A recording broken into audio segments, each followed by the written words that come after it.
السلام علیکم دوستو، میرا نام ہے اسامہ رشید اور آپ لوگ دیکھ رہے ہیں یوٹیوب چینل انفوٹیک ہب۔ سلطان صلاح الدین ایوبی کا نام اسلام کی تاریخ میں ایک اہم مقام رکھتا ہے۔ یہ وہ عظیم مسلمان سلطان تھا جس نے اپنی مردانگی، ہمت اور عدل کے ذریعے نہ صرف یروشلم کو فتح کیا بلکہ اپنی رحمت اور انصاف سے دشمنوں کے دل بھی جیت لیے۔ یہ کہانی صرف ایک شہر کو جیتنے کی نہیں بلکہ ایک ایسے لیڈر کی ہے جو اپنی زندگی کو اسلام کی خدمت کے لیے وقف کر چکا تھا۔ آپ کو شاید یاد نہیں، میرا نام ہے صلاح الدین۔ صلاح الدین ایوبی کا اصل نام یوسف ابن ایوب تھا، لیکن دنیا نے انہیں صلاح الدین کے نام سے جانا۔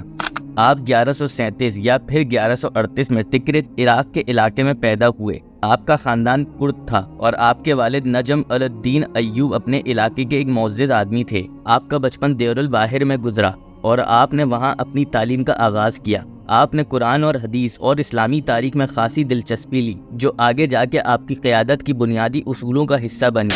جوان ہوتے ہی صلاح الدین ایوبی نے اپنے چچا اسد الدین کے ساتھ مصر کی مہم میں حصہ لیا۔ آپ کے اس تجربے نے آپ کو ایک عظیم فوجی لیڈر بنایا۔ 1169 میں مصر میں فاطمید خلافت کا آخری دور تھا اور صلاح الدین کو مصر کا وزیر مقرر کیا گیا۔ آپ نے یہاں اپنے عدل اور اصلاحی ارادے سے مصر کے حالات بدل دیے اور وہ مصر جلد ہی آپ کی قیادت میں ایوبید سلطنت کا حصہ بن گیا۔ 1187 میں ایک اہم واقعہ رونما ہوا جب صلاح الدین ایوبی نے یروشلم کو فتح کرنے کا ارادہ کیا۔ یروشلم وہ مقدس شہر ہے جو تینوں بڑے مذاہب مسلمان، عیسائیت اور یہودیوں کے لیے مقدس ہے۔ اس وقت یروشلم کرسچن کروسیڈرز کے قبضے میں تھا اور انہوں نے مسلمانوں کے خلاف کئی ستم ڈھائے ہوئے تھے۔ جنگ شروع ہونے کی ایک بڑی وجہ کروسیڈر کا ظالمانہ سلوک تھا جو انہوں نے مسلمان حاجیوں اور عوام کے ساتھ کیا تھا۔ کروسیڈر نے مسلمان حاجیوں پر حملہ کرنا اور انہیں قتل کرنا اپنا معمول بنا لیا تھا۔ یہ ظلم کا سلسلہ ایک نفرت اور بدگمانی کا سبب بنا۔ صلاح الدین کے دور میں یروشلم کے حالات کروسیڈر کے قبضے میں بہت برے ہو چکے تھے۔ وہ نہ صرف مسلمانوں پر ظلم ڈھا رہے تھے بلکہ انہوں نے اپنی مذاہبی عقیدے کے لیے دوسری اقوام کو بھی تنگ کرنا شروع کر دیا تھا۔ ایک اور اہم وجہ کروسیڈر کا ایک لیڈر رینالڈ کا مسلمانوں سے نفرت اور ظلم تھا۔ اس نے مسلمان کاروانوں پر حملہ کرنا شروع کر دیا تھا جو شام اور مصر کے درمیان تجارت کے لیے سفر کرتے تھے۔ رینالڈ نے نہ صرف ان کاروانوں کو لوٹنا شروع کیا بلکہ انہیں قتل بھی کر دیا کرتا تھا۔ ایک دن رینالڈ اپنی فوج کو مدینہ پر حملہ کرنے کے غرض سے نکلا اور اس نے اپنے ایک حملے کے دوران ایک مسلمان کاروان کو لوٹ لیا اور حضرت محمد صلی اللہ علیہ وسلم کے بارے میں گستاخانہ الفاظ استعمال کیے۔ وہ یہ تھے کہ اس نے ایک شخص کو پکڑ کر کہا کہ کہاں ہے تمہارا محمد، اب وہ تمہیں مجھ سے بچانے کیوں نہیں آتا۔ یہ وہ پل تھا جب صلاح الدین ایوبی نے یہ ارادہ کر لیا کہ اب ان ظالموں کو سبق سکھانا ضروری ہے، اور پھر سلطان صلاح الدین ایوبی بھی اپنی فوج لے کر نکلے اور حطیم کے مقام پر دونوں فوجیں آمنے سامنے آئیں اور پھر دنیا کی ایک خون ریز جنگ لڑی گئی جس کو صلاح الدین ایوبی نے جیت لیا، اور تقریباً 30,000 عیسائی اس جنگ میں مارے گئے اور اتنے ہی گرفتار بھی ہوئے۔ اس جنگ میں عیسائیوں کو بہت نقصان پہنچا تھا۔ جب رینالڈ کو سلطان نے دیکھا تو وہیں پر اپنے ہاتھوں سے اس کی گردن اتار دی۔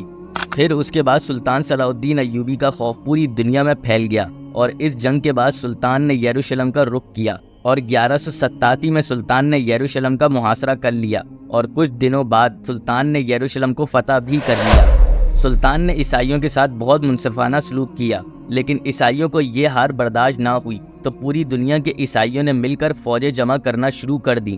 جرمنی، اٹلی، انگلینڈ، ہر ممالک جہاں جہاں عیسائی آباد تھے وہاں سے فوجیں روانہ ہوئیں، اور پھر رچرڈ لوئن ہارٹ 6 لاکھ فوج لے کر فلسطین پہنچ گیا جو اس وقت کی سب سے بڑی فوج تھی، اور آس پاس کے علاقے فتح کرنے لگا۔ پھر یہی لشکر لے کر رچرڈ صلاح الدین کے آمنے سامنے آیا، جہاں صلاح الدین اور رچرڈ کے درمیان 12 بار مقابلہ ہوا، لیکن ہر بار رچرڈ کو شکست سے دوچار ہونا پڑا اور آخرکار عیسائیوں کو سلطان کے ساتھ صلح کا معاہدہ کرنا پڑا۔ اس طرح یروشلم ایک کرد خون نے عیسائیوں کے ہاتھوں سے لے کر مسلمانوں کے ہاتھوں میں دیا، لیکن آج یہ یروشلم یہودیوں کے ہاتھوں میں چلا گیا ہے۔ 4 مارچ 1193 کو سلطان صلاح الدین ایوبی اس دنیا سے چلے گئے اور آپ کی ہمیشہ سے حج کرنے کی خواہش صرف خواہش ہی رہ گئی۔ سلطان اتنے بڑے بادشاہ ہونے کے بعد بھی غریب تھے۔ آپ کا جب خزانہ کھولا گیا تو اس میں صرف 20 درم نکلے، جس سے ان کی تدفین ہونا بھی مشکل تھی۔ اگر آپ لوگوں کو ہماری یہ ویڈیو پسند آئی ہو تو لازمی ہمارے چینل کو سبسکرائب کر دیں۔ ابھی کے لیے ہمیں دیں اجازت، اپنا بہت سارا خیال رکھیے گا، اللہ حافظ۔